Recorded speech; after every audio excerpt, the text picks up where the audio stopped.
puji Tuhan, pastinya senang, tetap bersyukur karena masih bisa beribadah meskipun secara online.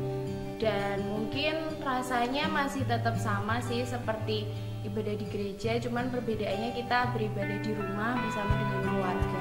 Tapi secara keseluruhan sangat bersyukur 5 bulan ini tetap bisa beribadah online.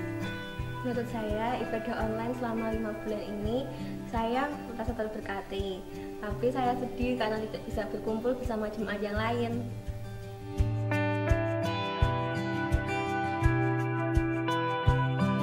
Kesannya selama 5 bulan ibadah online ini sungguh terberkati oleh pelayanan dari teman-teman tim Praise and Worship, juga Bapak Gembala yang menyampaikan firman.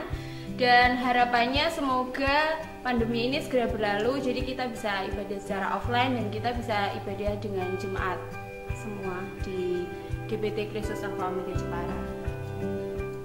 Saya tetap mengikuti ibadah walaupun secara online.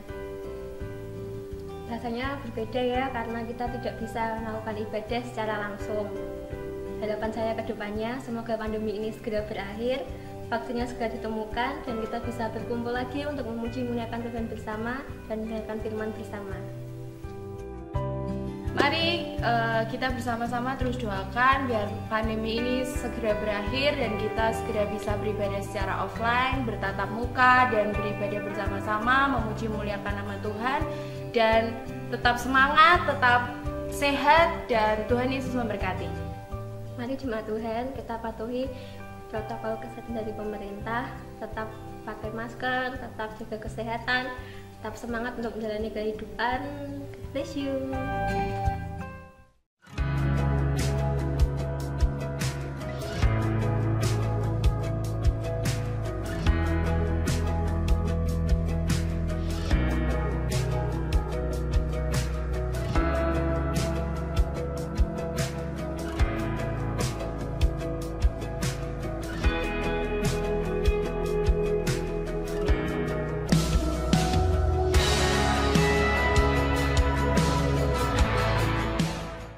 Shalom jemaat GBT Kristus Alpha Omega yang dikasihi Tuhan.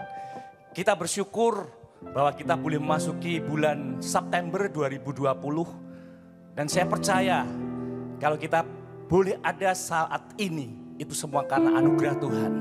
Mari kita akan bersama-sama beribadah pada pagi hari ini.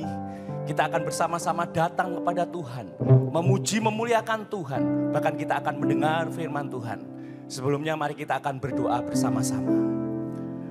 Kami bersyukur Tuhan, oleh anugerah-Mu kembali kami pada hari ini. Kami boleh memasuki bulan yang baru, bulan September 2020. Dan kami percaya itu semua oleh anugerah Tuhan. Tuhan, kalau sebentar kami akan beribadah kepadamu, berikan kepada kami hati yang penuh sukacita, di mana kami akan memuji memuliakan nama-Mu. Bahkan berikan kepada kami hati yang subur untuk kami ditaburi oleh kebenaran firman-Mu. Sebab kami tahu pada saat kami beribadah kepadamu dengan segenap hati kami, berkat Tuhan tercurah atas kami. Kami menyerahkan seluruh ibadah pada pagi hari ini, dari awal sampai akhirnya ke dalam tangan Tuhan. Tuhan sendiri akan bekerja di tengah-tengah kami, dan Tuhan sendiri yang akan memberkati kami. Kami menyerahkan ibadah pada pagi hari ini dengan penucapan syukur di dalam satu nama yang penuh kuasa, Tuhan Yesus Kristus. Haleluya. Amin. Firman Tuhan mengatakan banyak yang dipanggil, tetapi sedikit yang dipilih. Terlebih dari itu firman Tuhan juga mengatakan hanya sedikit yang setia.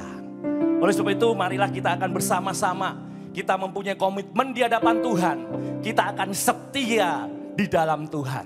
Haleluya. Ku mau setia Tuhan. Haleluya.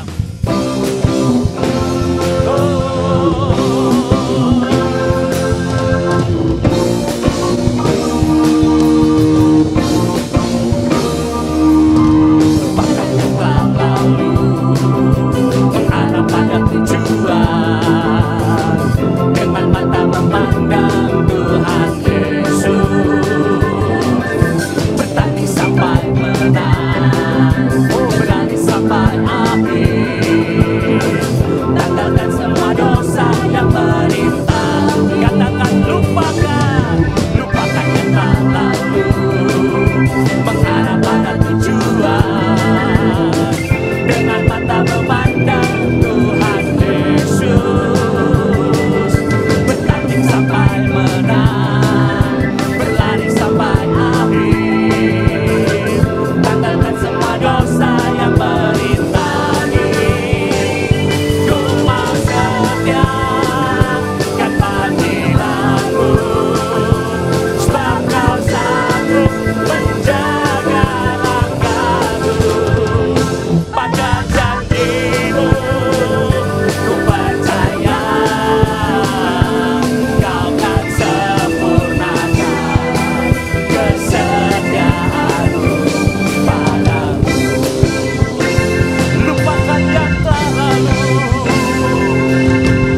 anugerah-Mu besar dalam hidup kami. Engkau Allah yang setia. Sebab itu kami mau tetap setia padamu. Sebab kami tahu bahwa kami ditebus bukan dengan barang yang fana, tapi dengan darah yang mahal. Kami bersyukur Engkau Allah yang luar biasa, yang kami kenal di dalam nama Tuhan Yesus, yang sudah menyelamatkan hidup kami. Oleh sebab itu ajar kepada kami untuk melakukan seperti apa yang Kau ingini di dalam hidup kami. Terima kasih Bapa, terima kasih. Haleluya, haleluya, haleluya.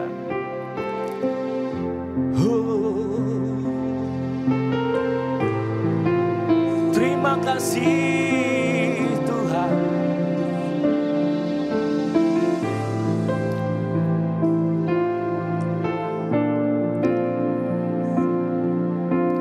Syukur-syukur. Bukan dengan barang fana Kau membayar dosaku, dengan darah yang mahal. Tiada noda dan celah, bukan dengan emas perak Kau menebus diriku. Oleh segenap kasih dan pengorbananmu, ku telah mati dan tinggalkan cara hidupku yang lama. Semuanya sia-sia dan tak berarti lagi. Hidup ini ku letakkan pada mezbah-Mu ya Tuhan. Jadilah padaku seperti yang Kau ingini. Mari angkat pujian ini bersama-sama lebih lagi. Bukan dengan barang fana Kau membayar dosaku. Terima kasih Tuhan. Dengan darah yang mahal. Ya, darah yang begitu mahal Kau curahkan bagi kami. Tiada noda dan celah, bukan dengan emas perak Kau menebus diriku. Oleh segenap kasih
cara hidupku yang lama,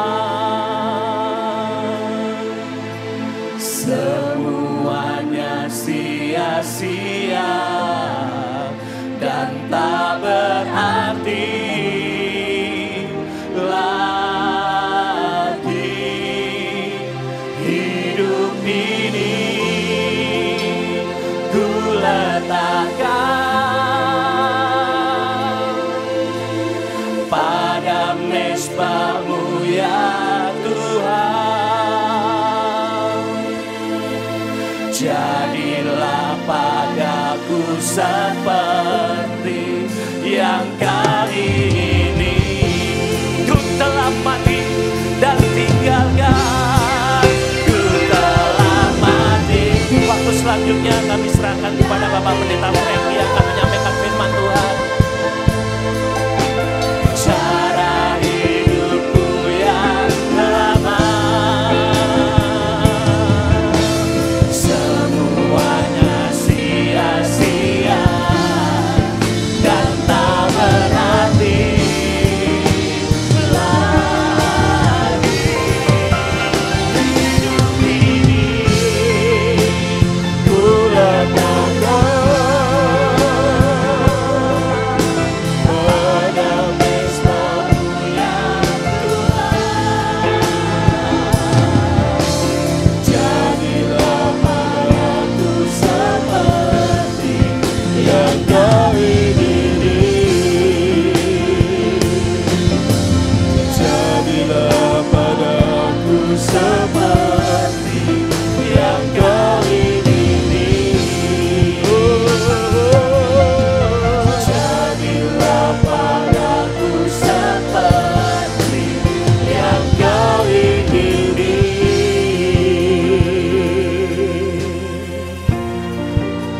Biar benar Tuhan terjadi dalam diri kami seperti yang Kau ingini. Biar setiap rencana-Mu itu genap di dalam hidup kami. Engkau mau apa dan kami melakukan seperti yang Kau mau. Engkau ingin apa dan kami melakukan seperti yang Kau inginkan.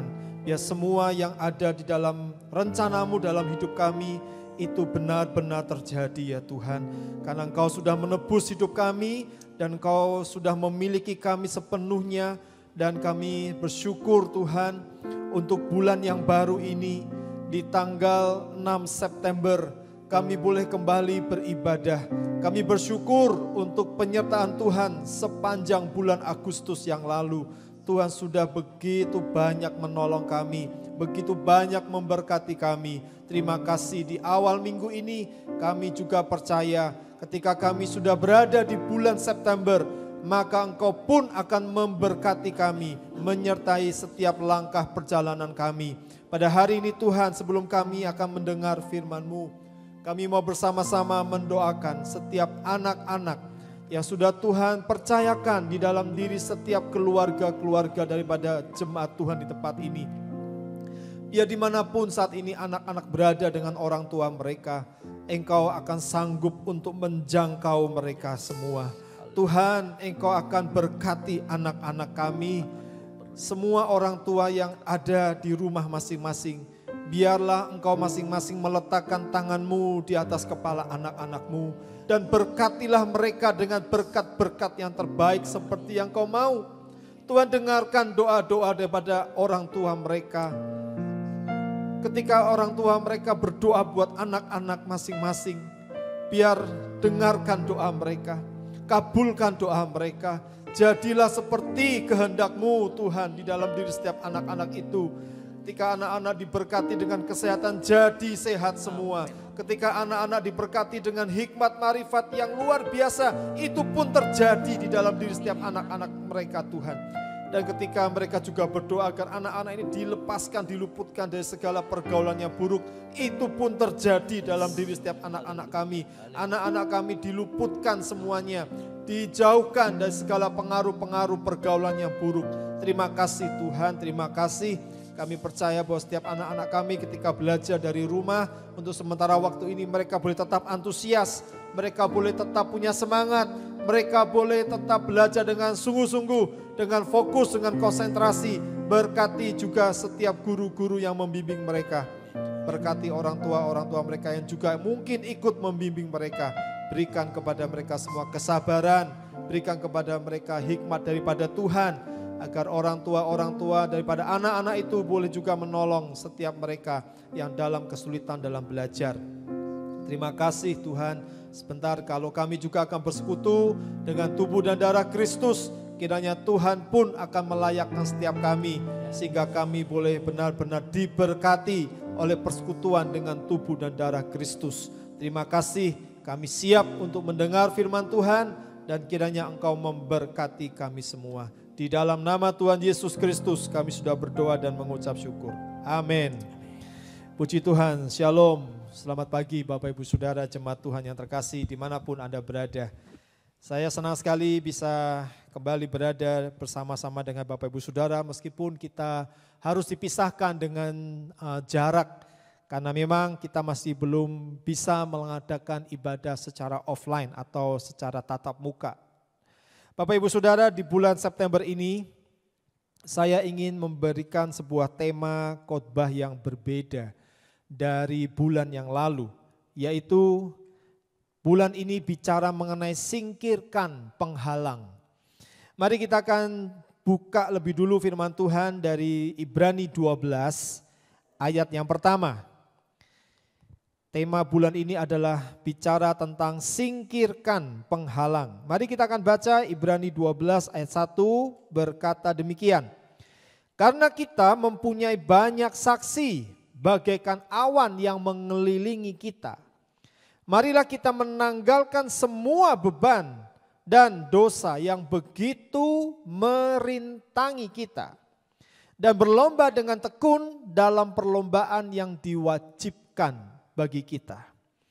Bapak Ibu Saudara, kalau kita memperhatikan baik-baik ayat yang kita sudah dengar bersama dan yang juga tentu kita sudah baca di rumah kita masing-masing, maka dari ayat ini kita harus mengerti bahwa setiap kita itu sudah berada dalam perlombaan yang diwajibkan. Kata diwajibkan itu artinya tidak bisa dihindari. Ya, ayat ini berkata, berlomba dengan tekun dalam perlombaan yang diwajibkan bagi kita. Jadi sebenarnya semua kita orang yang percaya, semua kita ini sudah berada dalam perlombaan yang diwajibkan.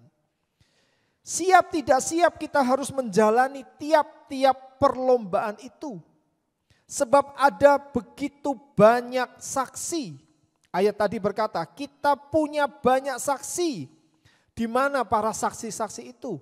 Tentu mereka itu orang-orang yang sudah mendahului kita.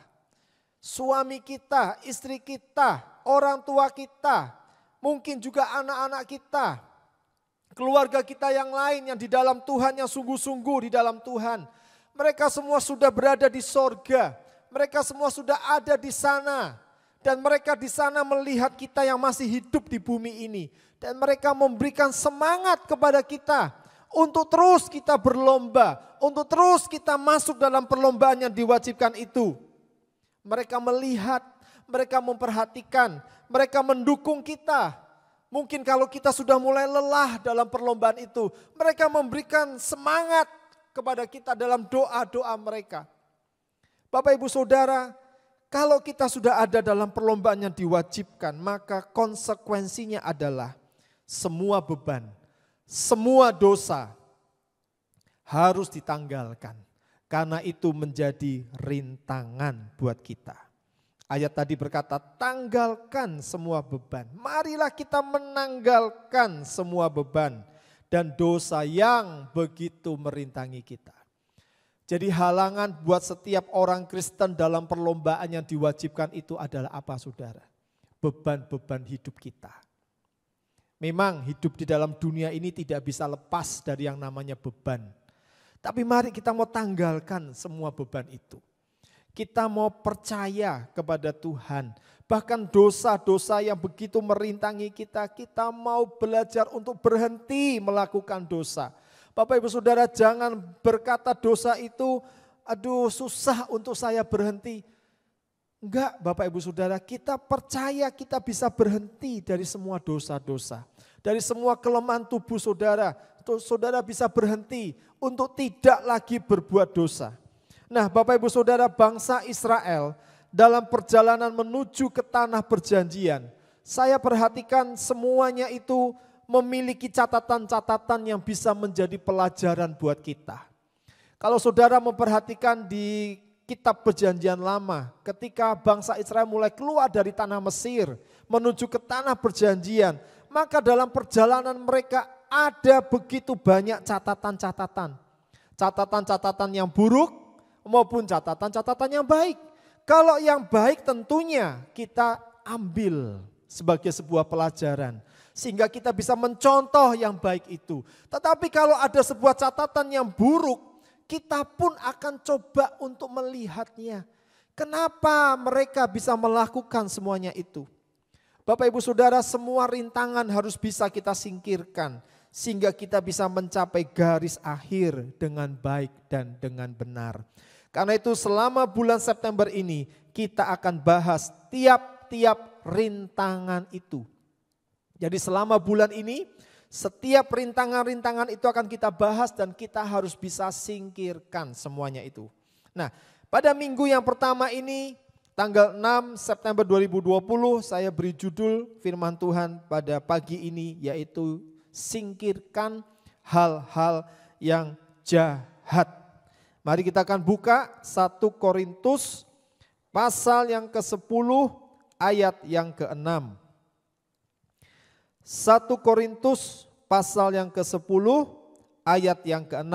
Mari kita akan bersama-sama membaca dan perhatikan satu ayat ini dengan baik. Firman Tuhan berkata, semuanya ini telah terjadi sebagai contoh bagi kita untuk memperingatkan kita supaya jangan kita menginginkan hal-hal yang jahat seperti yang telah mereka perbuat. Nah, Bapak Ibu Saudara, ayat 6 ini memberikan peringatan. Karena apa? Ayat ini berkata semuanya itu telah menjadi contoh bagi kita untuk memperingatkan kita. Jadi waktu saudara baca ayat 6 ini, saudara membacanya itu dengan sebuah pemahaman bahwa ayat ini memberikan sebuah peringatan. Kalau artinya sebuah peringatan itu berarti ada sesuatu yang perlu kita perhatikan dengan baik. Ada sesuatu yang perlu kita dengar dengan tepat. Ada sesuatu yang perlu kita lihat dengan baik. Ada sesuatu yang perlu kita sikapi dengan baik. Karena ini sebuah peringatan. Nah, apa yang diingatkan oleh ayat ini, saudara? Kalau saudara baca ayat yang kelima, firman Tuhan berkata, tetapi sungguh pun demikian, Allah tidak berkenan kepada bagian yang terbesar dari mereka. Karena mereka ditewaskan di padang gurun. Karena ayat 5 inilah saudara, yang berisikan sebuah berita bahwa Allah itu tidak berkenan kepada bagian yang terbesar dari mereka. Perhatikan ayat itu. Allah tidak berkenan kepada bagian yang terbesar dari mereka. Karena Allah tidak berkenan kepada bagian yang terbesar dari mereka, maka mereka ditewaskan di padang gurun. Allah itu tidak segan-segan Bapak Ibu Saudara mengizinkan bagian yang terbesar harus tewas di padang gurun. Kenapa mereka ditewaskan? Karena pasti mereka itu tidak bertobat. Makanya ayat 6 berkata, supaya jangan kita menginginkan hal-hal yang jahat seperti yang telah mereka perbuat. Jadi dari sebagian besar yang ditewaskan oleh Tuhan di padang gurun itu, sebagian besar itu orang-orang yang menginginkan hal-hal yang jahat. Terus ingin diberi kesempatan oleh Tuhan, mereka kembali ingin lagi. Tuhan kasih waktu untuk bertobat, kembali mereka ingin lagi hal-hal yang jahat. Sampai pada waktunya Tuhan berkata, memang bangsa ini bangsa yang tidak mau bertobat. Makanya Tuhan tidak segan-segan, tidak pandang bulu, walaupun itu bagian yang terbesar. Kalau mereka tidak bertobat, Tuhan serahkan mereka untuk ditewaskan di padang gurun. Karena itu pagi ini tujuan firman Tuhan bicara tentang apa Bapak Ibu Saudara? Tidak lagi, jangan lagi menginginkan yang namanya praktek kejahatan. Tujuan ini tolong saudara perhatikan baik-baik. Kenapa orang Kristen harus kembali kepada tujuan ini? Kenapa saya berikan tujuan ini kepada saudara? Karena saya tidak ingin sebagian besar dari jemaat Tuhan izinkan mengalami banyak masalah-masalah. Bahkan Tuhan hajar dengan keras sampai ditewaskan karena tidak mau bertobat. Karena terus ingin praktek-praktek yang jahat. Gereja Tuhan harusnya tidak seperti ini. Orang-orang yang sudah bersungguh-sungguh di dalam Tuhan, yang sudah dikeluarkan dari maut, dari dosa, seharusnya jangan lagi menginginkan praktek-praktek kejahatan. Tapi kenyataannya Anda lihat, Anda baca di ayat yang kelima, bangsa Israel masih melakukan itu. Anda dengar juga orang-orang Kristen di luar sana pun masih juga menginginkan praktek-praktek kejahatan. Apa sih kejahatan itu? Kejahatan itu bicara tentang perbuatan. Kejahatan itu bicara tentang sifat, tentang perilaku yang jahat. Jadi kalau saudara memiliki perbuatan yang jahat, Anda punya sifat yang jahat, Anda punya perilaku yang jahat. Jahat itu artinya buruk, jelek, gak baik. Saudara, kalau itu terus Anda lakukan, kejahatan-kejahatan itu terus Anda perbuat, Anda mungkin merasa nyaman melakukan itu. Dengar 3 ayat ini saudara. 1 Tesalonika 5 ayat 22 berkata, jauhkanlah dirimu dari segala jenis kejahatan. Tuhan berkata kepada jemaat Tuhan di Tesalonika, jauhkanlah dirimu dari segala jenis kejahatan. Bukan cuma satu kejahatan. Kalau itu bicara tentang perbuatan, sifat, perilaku yang buruk, yang jelek, yang tidak baik, jauhi semuanya itu. Kalau itu harus terpaksa memisahkan engkau dengan sahabatmu yang selama ini begitu dekat dengan engkau, tapi karena engkau berlaku yang jahat, engkau harus berani berpisah dari mereka. Kalau mungkin itu karena urusan bisnis dan engkau berkata, oh teman bisnisku ini begitu baik, tapi Anda tahu dia melakukan hal-hal yang jahat, Anda harus berani berpisah dari mereka. Kenapa? Kalau itu terus Anda lakukan, bisa-bisa Anda menjadi sama dengan orang itu. 1 Yohanes 5 ayat 17 berkata, semua kejahatan adalah dosa. Tidak peduli mau kejahatan itu demi kebaikan. Tidak peduli kejahatan itu demi sebuah hal yang positif. Alkitab jelas berkata semua kejahatan adalah dosa. Bohongnya demi kebaikan. Tuhan bilang, enggak ada bohong itu demi kebaikan. Bohong itu dosa. Dusta adalah dosa. Semua kejahatan adalah dosa, titik. Enggak ada abu-abu. Enggak bisa ditawar. Ayat yang ketiga, Matius 7 ayat 23 berkata, pada waktu itulah aku akan berterus terang kepada mereka dan berkata, aku tidak pernah mengenal kamu, enyahlah daripadaku kamu sekalian pembuat kejahatan. Jadi kalau saudara masih merasa aman, Anda masih merasa enggak apa-apa, toh aku selama ini fine, aku selama ini oke-oke aja, toh Tuhan masih menolong aku, walaupun aku masih melakukan hal-hal yang jahat, dengar saudara. Oke, mungkin hari-hari ini engkau merasa fine. Tapi satu kali Tuhan akan berkata, aku enggak kenal kamu. Bayangkan saudara, seorang pelayan Tuhan, saudara anak Tuhan, saudara mungkin donatur gereja yang hebat. Mungkin saudara seorang yang begitu sungguh-sungguh dalam menghadiri ibadah. Tapi Tuhan tahu ada sesuatu yang harus engkau selesaikan. Kalau engkau masih melakukan praktek-praktek kejahatan. Kalau engkau masih berbuat hal-hal yang terselubung yang tidak diketahui orang tapi Tuhan tahu.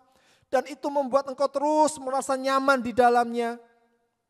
Satu kali Tuhan akan berkata, nyala kamu, aku enggak kenal kamu. Kamu sekalian pembuat kejahatan. Karena itu mari kita mau singkirkan. Selama masih ada waktu, selama masih ada kesempatan, selama Tuhan masih berbicara kepada saudara, selama Anda masih dengar firman Tuhan hari ini, berhenti. Anda harus berkata, Tuhan aku mau singkirkan, aku gak mau lagi menginginkan praktek kejahatan.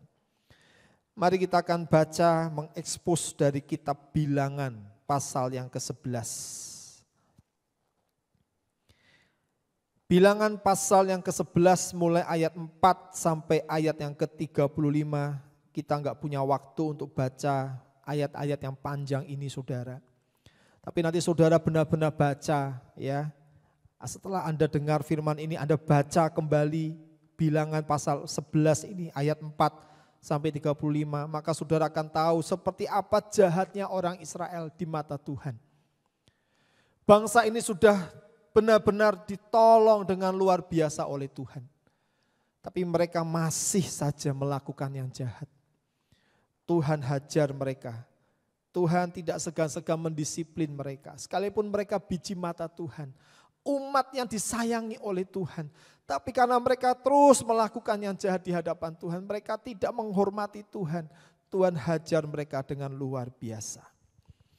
Karena itu saudara, tadi saya berkata kita nggak punya waktu untuk baca setiap ayat-ayat ini.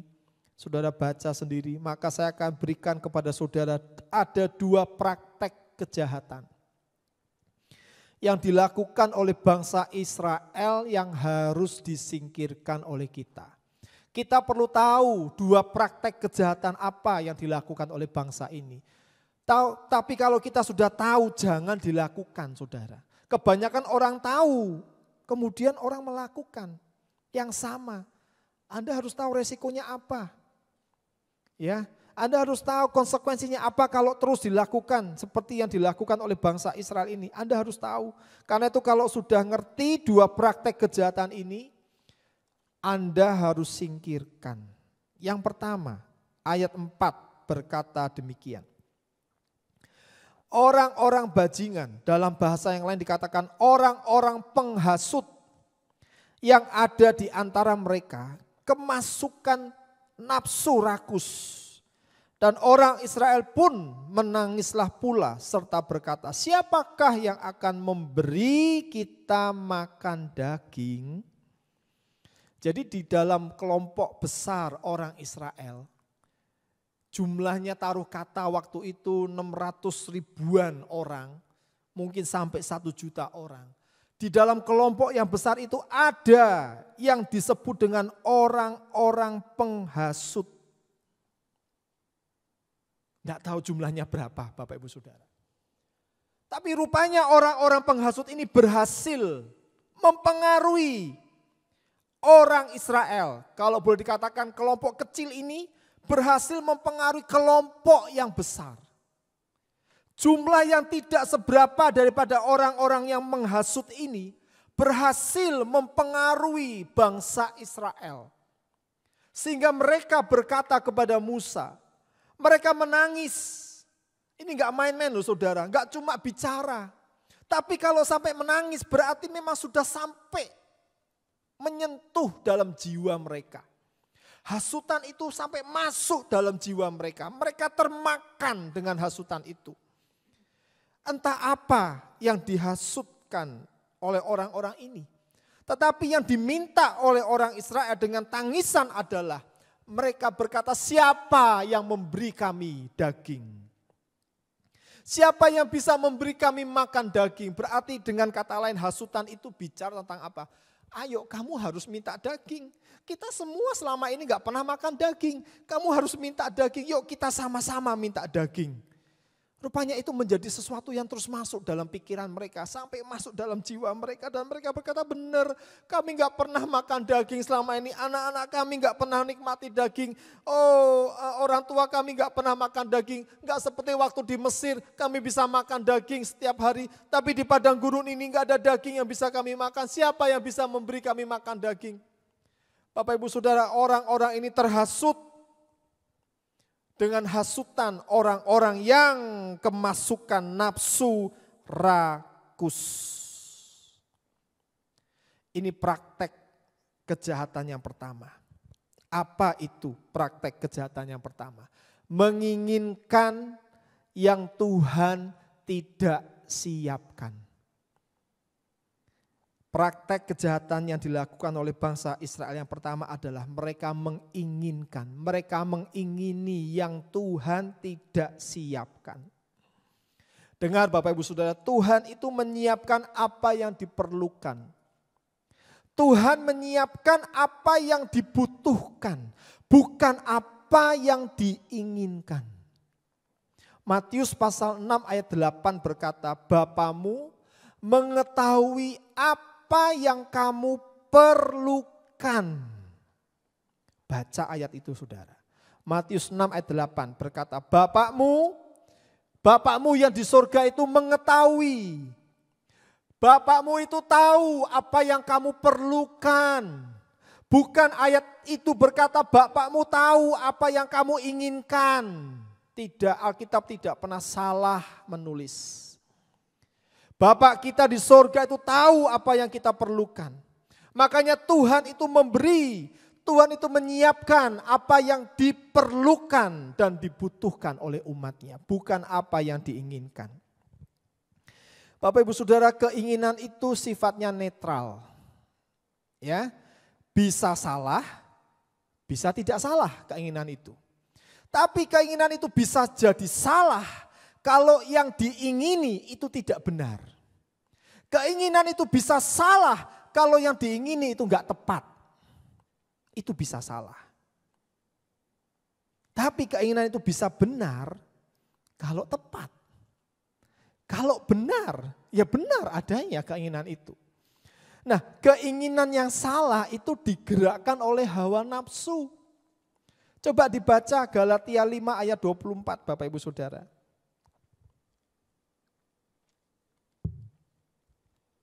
Saya buka juga Galatia 5 ayat 24.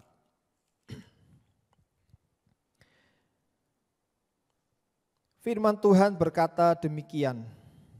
Galatia 5 ayat yang ke-24.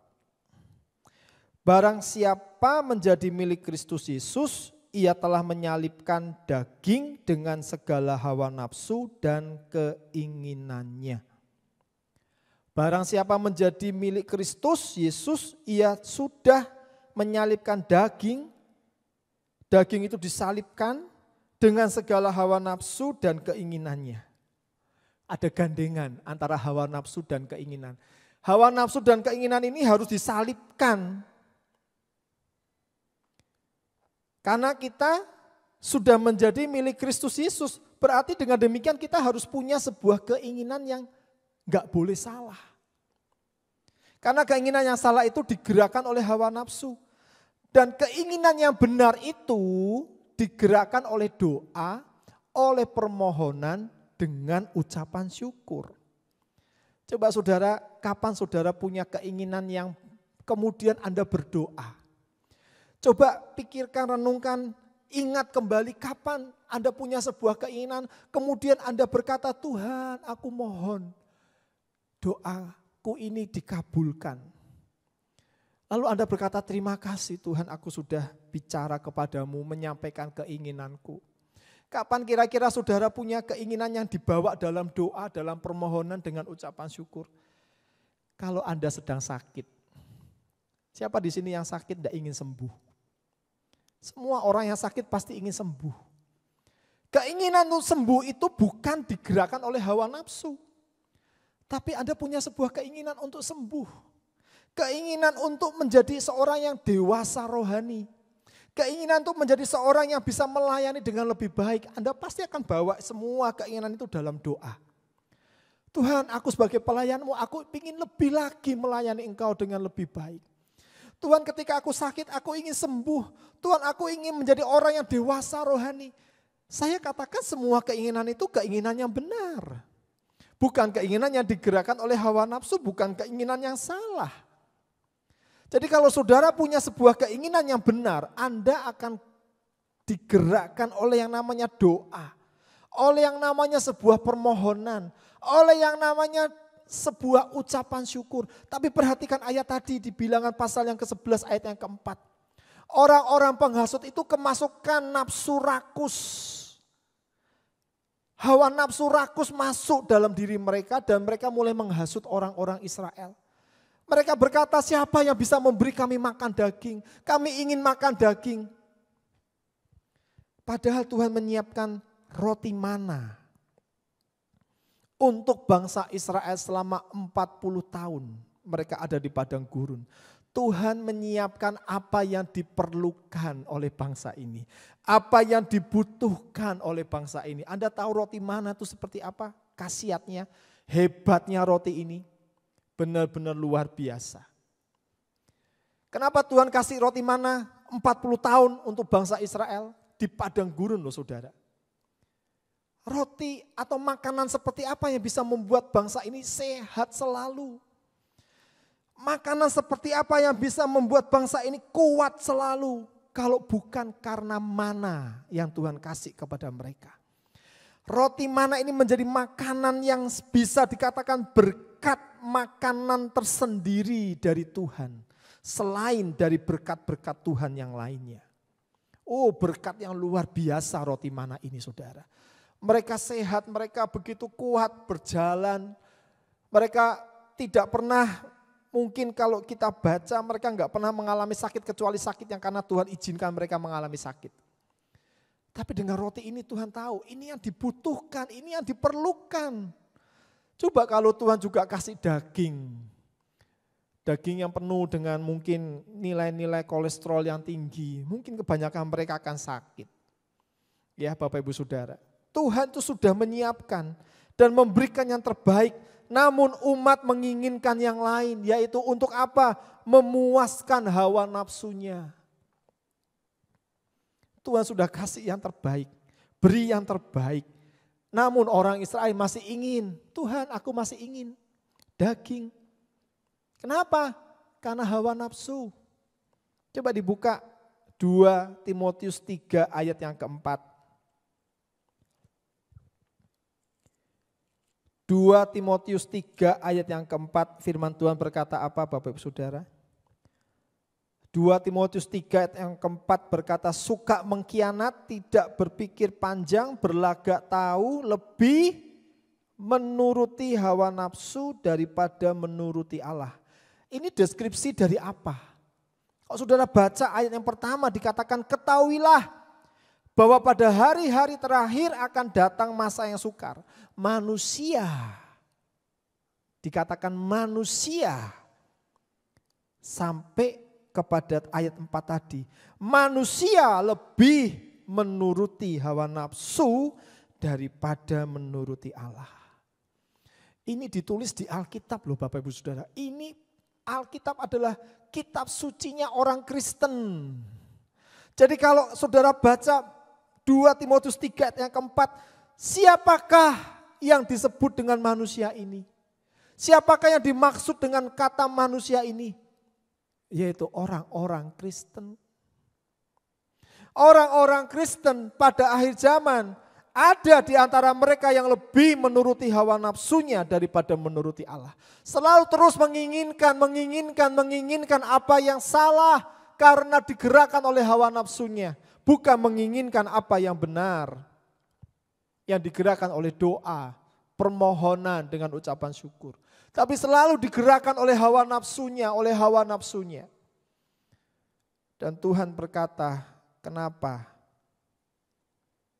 Kenapa ini semua bisa terjadi?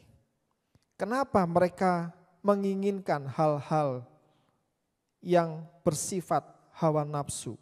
Ayat 20, Bilangan 11 ayat yang ke-20, ini yang kedua. Praktek kejahatan yang kedua yang dilakukan oleh bangsa Israel apa?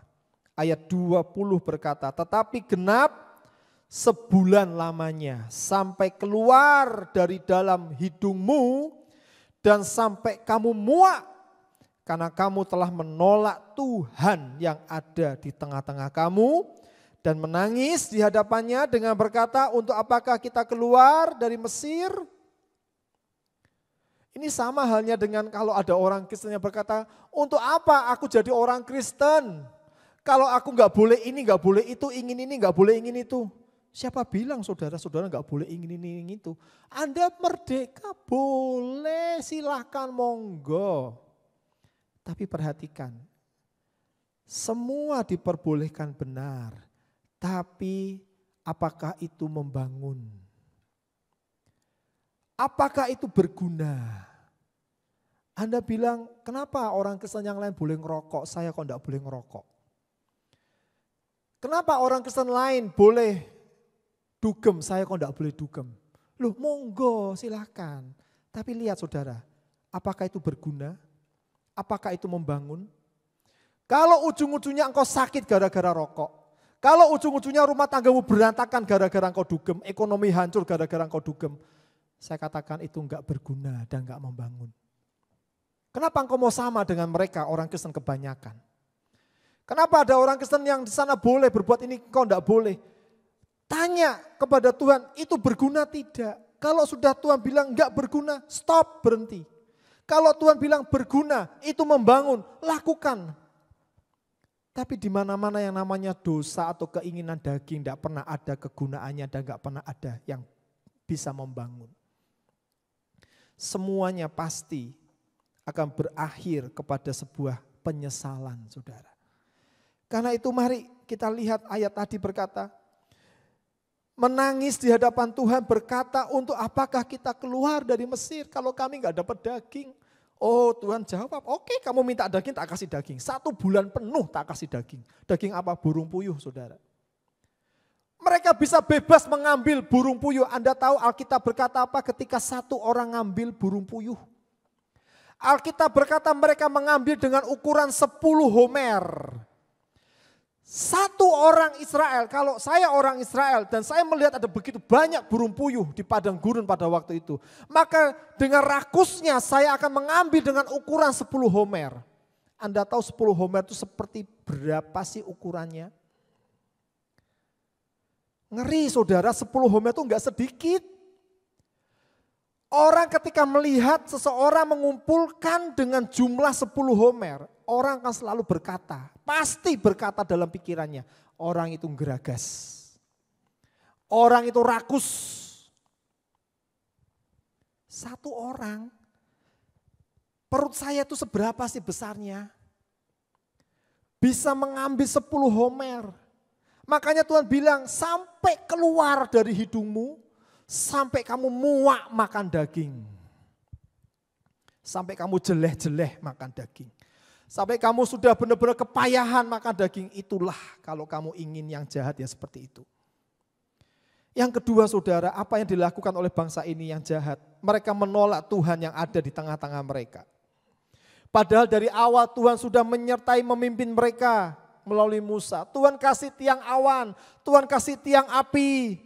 Namun umat ini menolak Tuhan karena ingin daging. Daging itu gambaran duniawi. Mereka menolak, mereka meragukan Tuhan. Mereka tidak percaya Tuhan. Mereka tidak mau mengenal lagi Tuhan. Mereka tidak mau lagi menerima Tuhan. Umat itu lebih memikirkan saat ini. Dan tidak mengingat apa yang sudah Tuhan lakukan di masa yang lalu. Kenapa ada orang-orang Kristen yang punya hawa nafsu, keinginan yang jahat? Karena orang itu hanya cuma memikirkan saat ini saja. Hari itu yang dipikirkan dan itu yang membuat mereka punya keinginan untuk melakukan hal yang salah.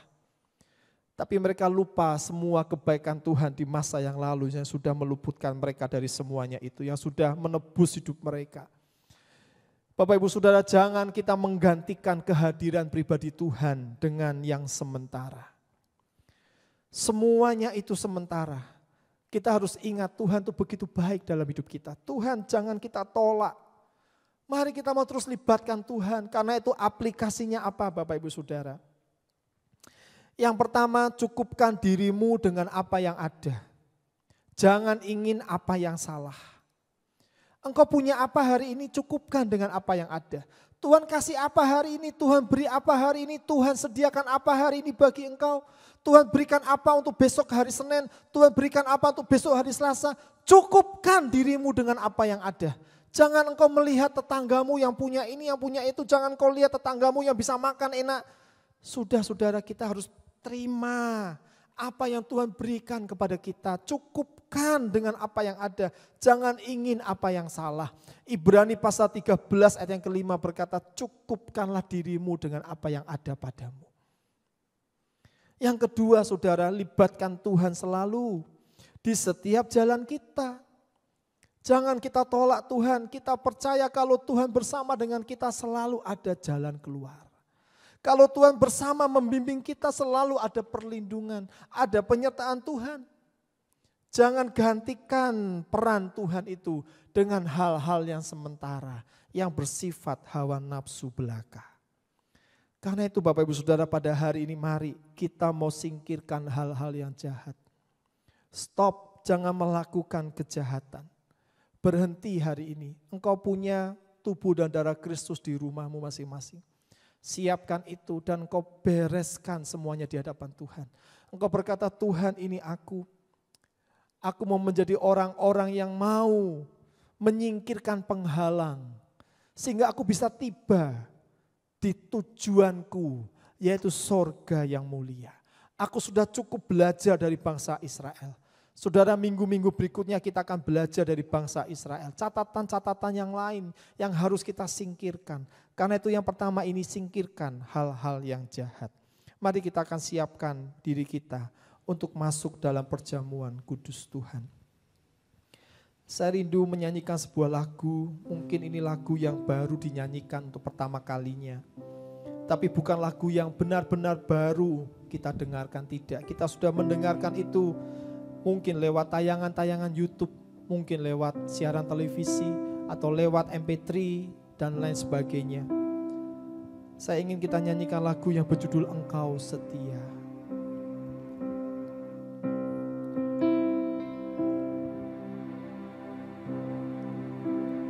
Tiada yang dapat pisahkan ku dari terangnya kasih-Mu. Kau hadirkan ketenangan yang tak bisa dunia berikan. Kini Kau pegang hidupku dan Kau hapus kesalahanku. Berharganya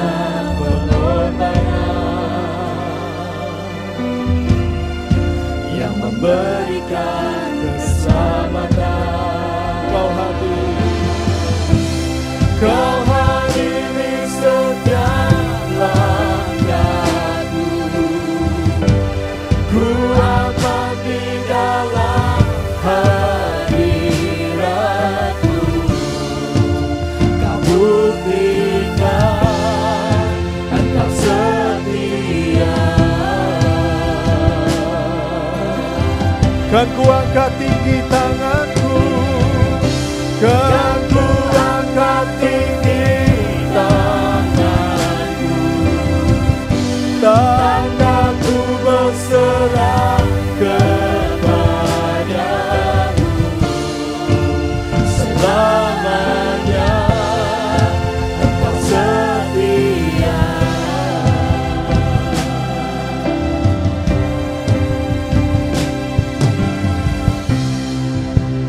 Tiada yang dapat pisahkan ku dari terangnya kasih-Mu. Kau hadirkan kebenaran yang tak bisa dunia berikan, yang tak bisa dunia berikan. Kini Kau pegang hidupku dan Kau hapus kesalahanku. Berharganya pengorbanan yang memberikan keselamatan. Kau hadir di setiap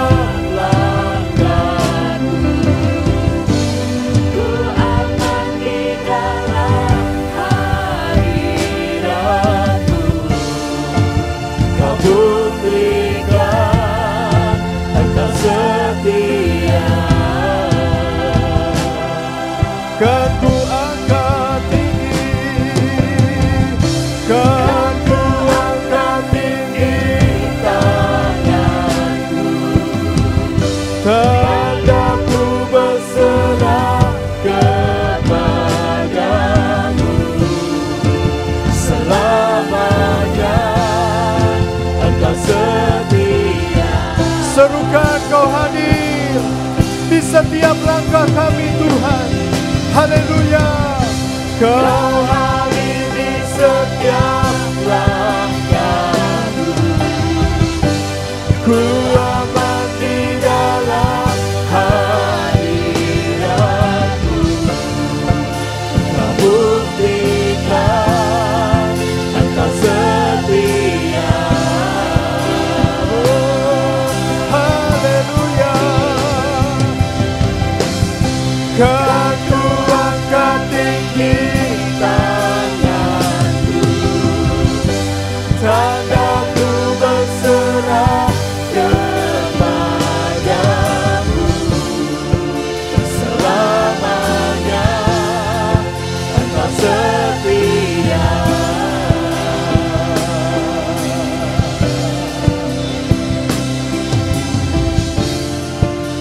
Selamanya Engkau setia. Selamanya Engkau setia. Selamanya Engkau setia. Mari kita akan siapkan roti di tangan kanan kita. Kita mau unjukkan ke atas. Hari ini saudara, Tuhan berikan anugerahnya yang baru buat setiap kita. Hari ini Tuhan tegur kita dengan firman-Nya. Karena Dia mengasihi kita. Mari singkirkan semua penghalang-penghalang dalam hidupmu. Karena kita punya banyak saksi yang melihat kita ketika kita sedang berlomba. Dan kita masih berlomba karena kita masih diberikan kehidupan di dunia ini. Karena itu singkirkan hal-hal yang jahat. Tinggalkan semua dosa-dosa yang begitu merintangi hidup kita. Mari Bapak Ibu Saudara, lebih dulu engkau mohon ampun di hadapan Tuhan. Bereskan semua dosamu. Akui dengan jujur, akui semuanya. Jangan ada yang kau sembunyikan di hadapan Tuhan. Tuhan terima kasih. Tuhan terima kasih, ampuni dosa hamba-Mu. Ampuni kesalahan kami, ampuni Tuhan, ampuni. Semuanya Engkau tahu, ampuni Tuhan, ampuni kami semua, ampuni kami semua Tuhan. Terima kasih Tuhan Yesus. Dengarkan firman Tuhan, sebab apa yang telah kuteruskan kepadamu telah aku terima dari Tuhan, yaitu bahwa Tuhan Yesus pada malam waktu Ia diserahkan mengambil roti. Dan sesudah itu Ia mengucap syukur atasnya. Ia memecah-mecahkannya dan berkata, inilah tubuhku yang diserahkan bagi kamu, perbuatlah ini menjadi peringatan akan aku. Bapak Ibu Saudara yang terkasih dalam Tuhan, dengarkan firman Tuhan. Bukankah roti yang kita pecah-pecahkan adalah persekutuan dengan tubuh Tuhan kita Yesus Kristus? Amin. Mari kita mau makan dengan iman di dalam nama Tuhan Yesus Kristus.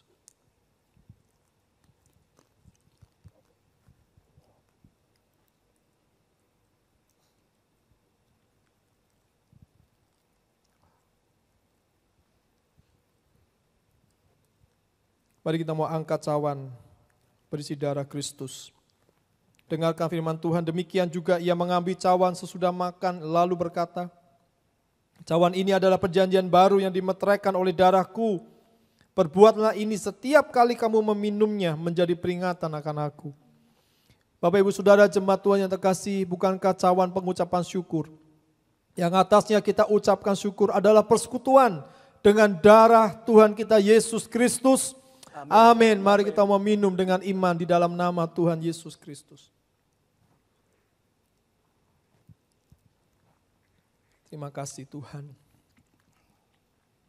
Nyanyikan kembali refren pujian ini. Kau hadir di setiap langkahku. Ku aman di dalam hadiratmu. Kau buktikan Engkau setia.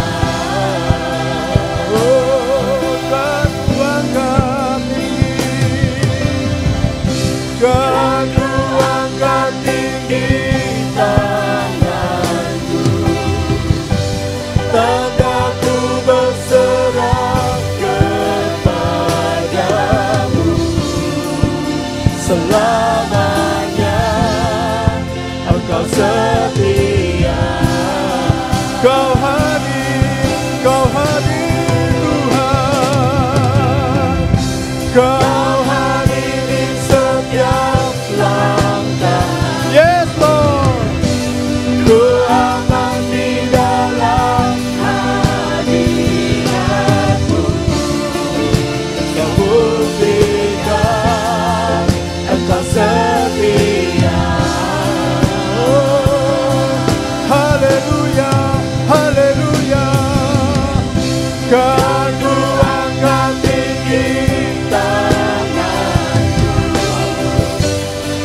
Engkau setia.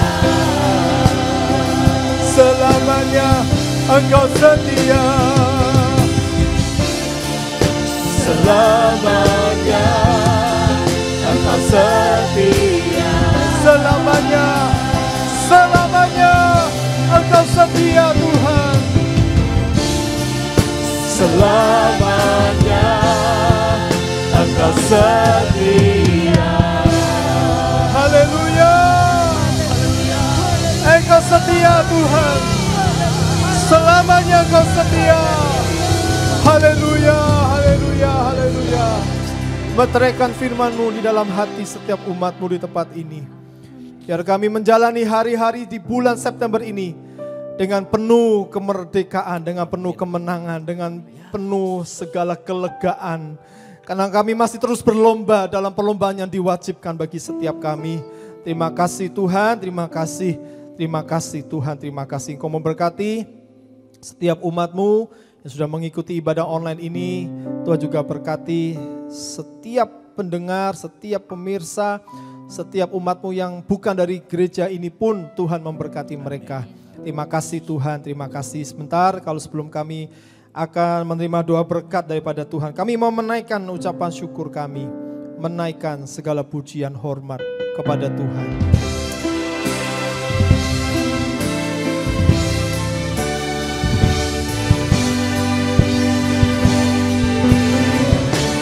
Segala pujian dan kemuliaan hanyalah bagimu, hanyalah untukmu.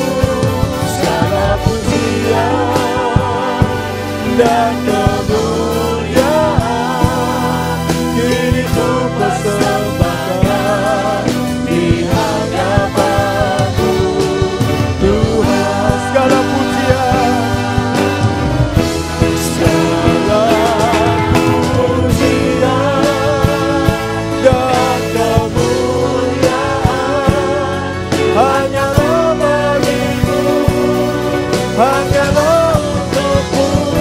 Segala pujian dan kemuliaan kini ku persembahkan di hadapan-Mu Tuhan. Kini ku persembahkan di hadapan-Mu Tuhan. Kini ku persembahkan di hadapan-Mu Tuhan.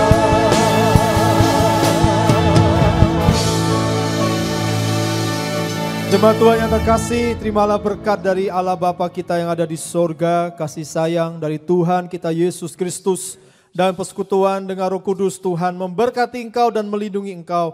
Tuhan menyinari engkau dengan wajah-Nya dan memberikan kepada engkau kasih karunia. Tuhan menghadapkan wajah-Nya kepadamu dan memberikan kepada engkau damai sejahtera-Nya. Terimalah berkat ini dengan iman dan terus lakukan kebenaran firman Tuhan dalam hidupmu dengan setia. Di dalam nama Tuhan Yesus Kristus. Semua kita yang sudah terima berkat Tuhan berkata, amin. Selamat pagi dan sampai bertemu di minggu yang kedua. Tuhan memberkati kita semua. Amin.